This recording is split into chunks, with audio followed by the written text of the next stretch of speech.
The emergence of intelligence, I am convinced, tends to unbalance the ecology. In other words, intelligence is the great polluter. It is not until a creature begins to manage its environment that nature is thrown into disorder. Until that occurs, there is a system of checks and balances operating in a logical and understandable manner. Intelligence destroys and modifies the checks and balances, even as it tries to very diligently to leave them as they were. There is no such thing as an intelligence living in harmony with the biosphere. It may think and boast it is doing so, but its mentality gives it an advantage, and the compulsion is always there to employ this advantage to its selfish benefit. Thus, while intelligence may be an outstanding survival factor, the factor is short term, and intelligence turns out instead to be the great destroyer. That is from Shakespeare's Planet by Clifford D. Simak. Welcome to Dishelved with Adam White, and this week get ready for a Simak attack. Sorry for the bad title. I read some Clifford D. Simak. The first ones I want to talk about are ones I've already covered on my show. I've read Way Station. If you search Dishelved Way Station, you'll come up with that video. I still don't know how to link stuff down below. I'm an idiot. Um, but Way Station was about a man who runs a way station that's a place where aliens come through Earth on their way to other places. And uh, just a really interesting story. I really enjoyed this book a lot. It's one of my favorites. And but I've got a whole video on it, so if you want to watch that, just search Dishelved Way Station. The other one that I've already talked about is called City. It's kind of glared. It's got a cover on it. Awesome cover. Um, it's about dogs and robots inheriting the earth, and it is an awesome book. It's a fix-up novel. It was originally short stories that all tied together, and they're put together in this book with little in-between scenes that are the dogs talking about what's happening in the book. And just another really awesome story. Uh, very great book by Clifford D. Simak. I highly recommend it. Again, you can search just Shelved in City, and you should get that to come up fairly easily. Now, the ones I just read. The first one I read was called The Goblin Reservation. That's an awesome cover there, too. I really like that cover. Um, a long time ago, I don't even remember when or why, but I got a whole big box off eBay of Clifford D. Simak books, so I've got like a whole shelf of them. So I thought maybe it's time I start reading these. Like I said, I'd read those other two, but I haven't got into any of the others. So I started with The Goblin Reservation, and it was an excellent book. It's more of a science fantasy, and you have science fiction elements, but you also have fantasy elements to it. Uh, it's about like a professor who comes back to Earth from being gone. They have a travel system that's kind of like what happens in way stations. So I wouldn't be surprised if that was kind of tied into the same universe there. Uh, because it reminded me a lot of Way Station and the way they traveled there. But not a whole lot is given to that. It's just about uh, his, what was his name?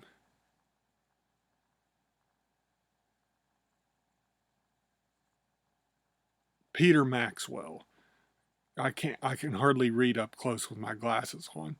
Um, but he comes back to Earth and finds that he died like a week or 2 weeks before that on Earth, and they buried him, and everyone thinks he's dead.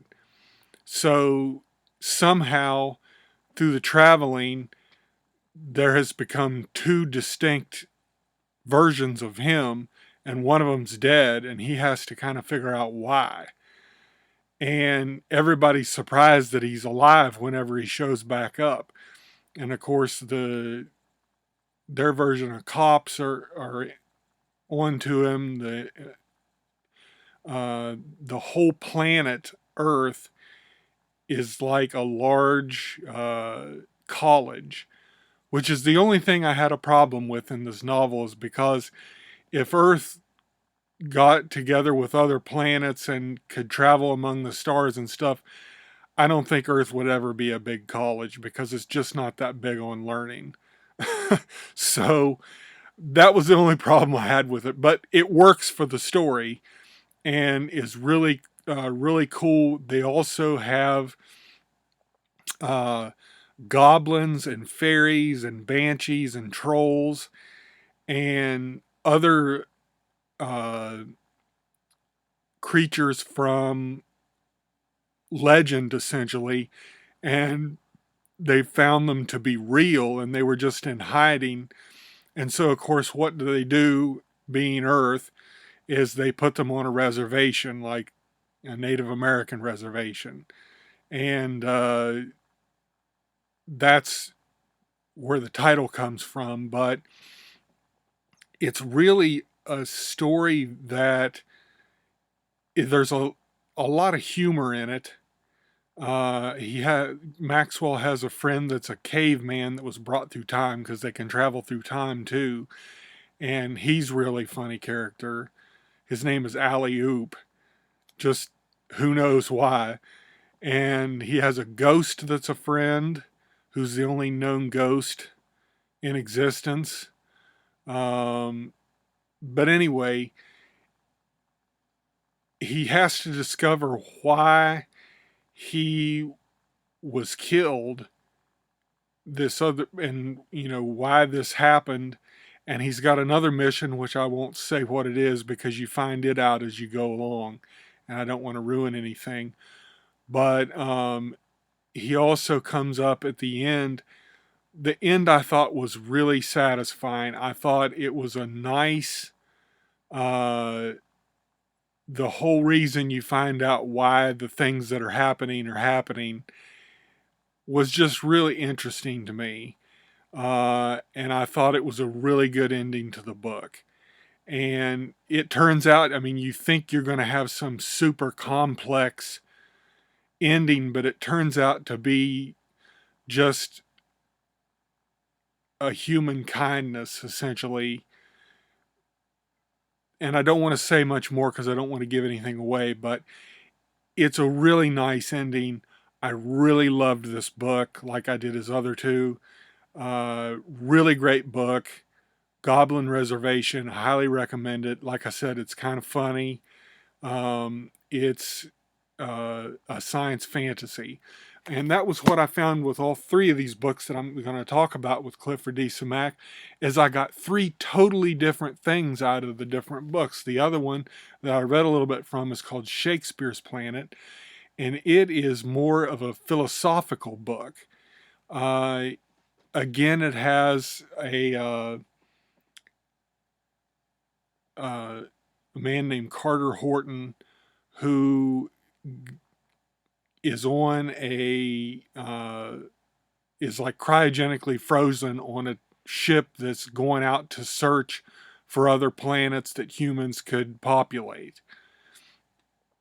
And it's not giving anything away because you find this out right at the beginning, is he's been asleep for like 1,000 years or more. And when they find the first planet that they can, essentially exist on, and it's about his exploration of that planet. And there's a reason it's called Shakespeare's Planet, but I'll leave that to you to find out.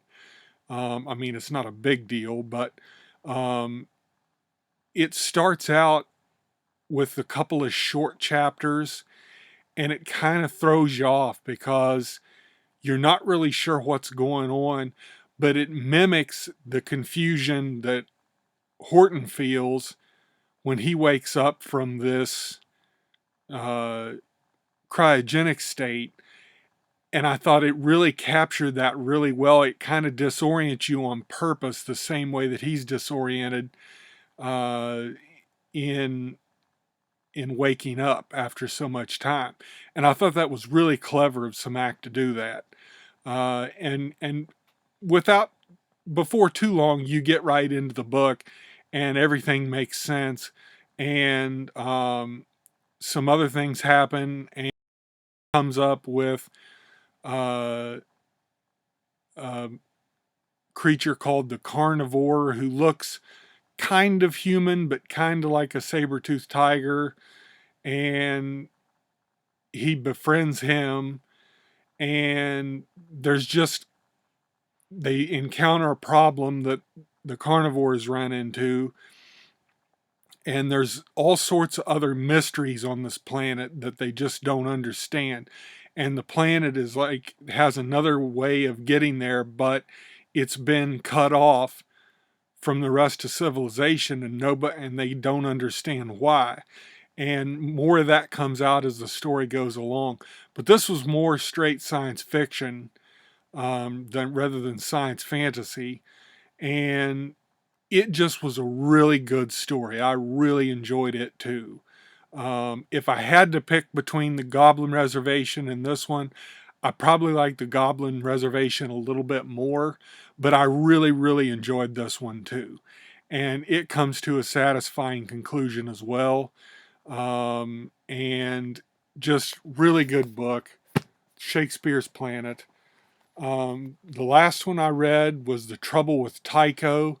It's got a really awesome Michael Whalen cover there on it. It also shows it on the back too, a little bit bigger, except the proof of purchase thing cuts off part of the art, which sucks. But The Trouble with Tycho, Tycho is a section of the moon.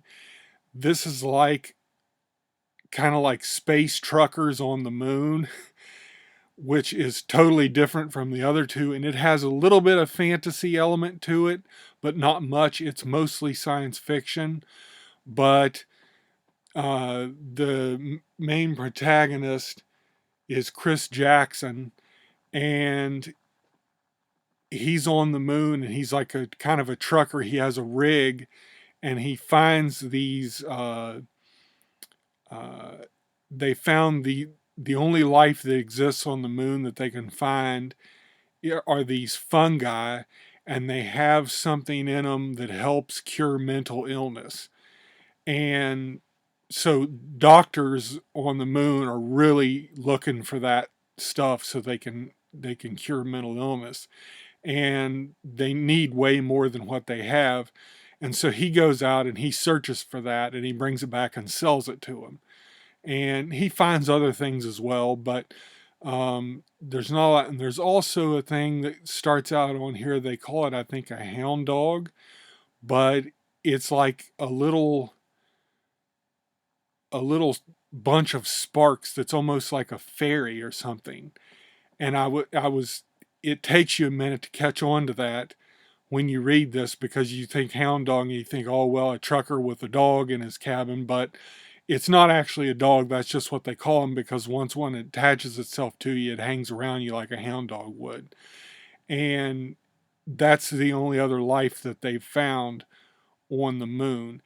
And he runs into another trucker, a woman, and who is broken down, and she tells him about this stuff that's available in the Tycho region of the moon that could make them major money. And so the whole thing is them trying to go to, because it's illegal to go to Tycho, and they spend the whole time trying to figure out how they can go to Tycho and get this stuff when everybody else that's gone has never come back. And everything in this book it's a very short book. It's only let me see here, 115 pages. I read it in an afternoon. Really good book. It's also the winner of the Hugo and Nebula Award. Uh, really, really good book. You don't get a lot of backstory about, them first colonizing on the moon. You get a little bit. You just get enough to know what's going on, and you just are so into the fact that it's this trucker on the moon essentially, and it just makes perfect sense in the realm of this story. And it's about because they're all out trying to make money on the moon, and it's just a really cool story.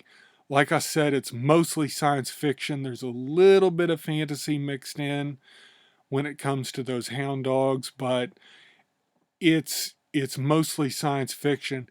And what turns out happening is really interesting. The ending, I almost suspected what was going to happen at the end, but then it ended a little bit differently than what I thought. But it's got a really good ending. What they figure out about the things on the moon and what they, uh, the things that they figure out about the moon and what's going on there is really, really interesting. A really fascinating ending to this book. Really good. Highly recommend it. I really enjoyed The Trouble with Tycho. Something else that I started reading is the Milford series. It's a popular writers of today. It's called When the Fires Burn High and the Wind is from the North. And that's a quote from the City book. This is a book about the science fiction of Clifford D. Simak. The only thing is I started reading it, and since it's a kind of a critical essays on Samak, it gives away stuff from the story. So I was reading, I was like, wait a minute, I better not read this yet because I'm going to give away the ending to the stories that I'm going to read because I've got a bunch more books of his. So I thought, okay, I'm going to table this for now. I read 50 pages and I thought I better table this for now and come back to it at a later time because I didn't want to give away the ending to the stories and the novels that I was going to read from Clifford D. Simak. So really interesting though what I have read of it, and it's a really interesting look at his science fiction and a critical approach to it. Also wanted to show this again. It's Shakespeare's Planet, the one I just read, but it's an autographed copy. This is a first edition of Shakespeare's Planet signed by Simak. I got this as a birthday gift from my mom a couple years ago, and I really, really love it. So I wanted to show it again because it's got his autograph because he died in like 1988 or something like that. So um, it was really cool to get a book signed by him because there's just probably not a lot floating around. But it's a first edition of Shakespeare's Planet, and it turns out the um, same cover too. I've got a first edition of the paperback copy too, and I really enjoyed these books a lot. Clifford D. Simak is an awesome author. Um, I run that one's glaring, so I'll put it down. But um, I just really, really enjoyed his books. I've, like I said, I've got a bunch more I'm going to read, um, and I can't recommend him enough as an author. Just totally interesting. Like I said, I read 3 books there. The Goblin Reservation, Shakespeare's Planet, and The Trouble with Tycho. And I got 3 totally different stories. Just totally different from each other. He was a very good author. Uh, he really knew how to write different stories. I read in that uh, the critical one, the Milford series book, that sometimes for a time he wrote like westerns and stuff, but he didn't know anything about them.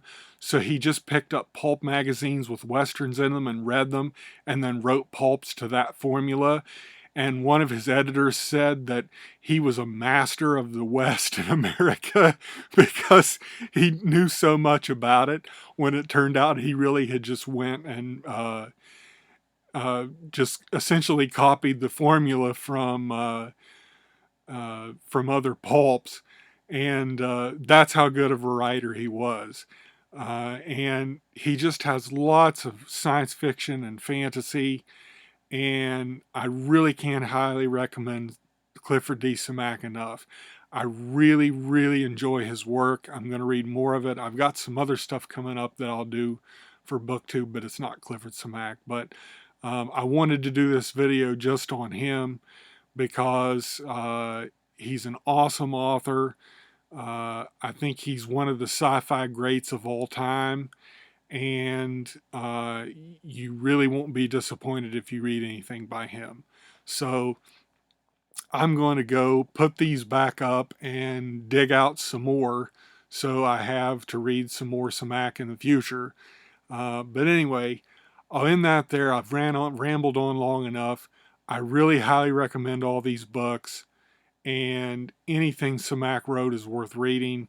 I've got on my Kindle, there was a series of 12 volumes of his short stories, and I got all of them on Kindle, and so I'm looking forward to reading those too. I haven't read any of his short stories yet, I've just read his novels. But I'm sure that, I mean, he won Hugos and Nebulas for those too, and I'm certain his short stories will be just as good as his novels are. And I'm going to work on reading those too. But anyway, I've kept you long enough.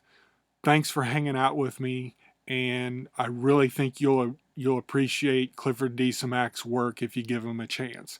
So thanks for watching, and I'll see you when I see you.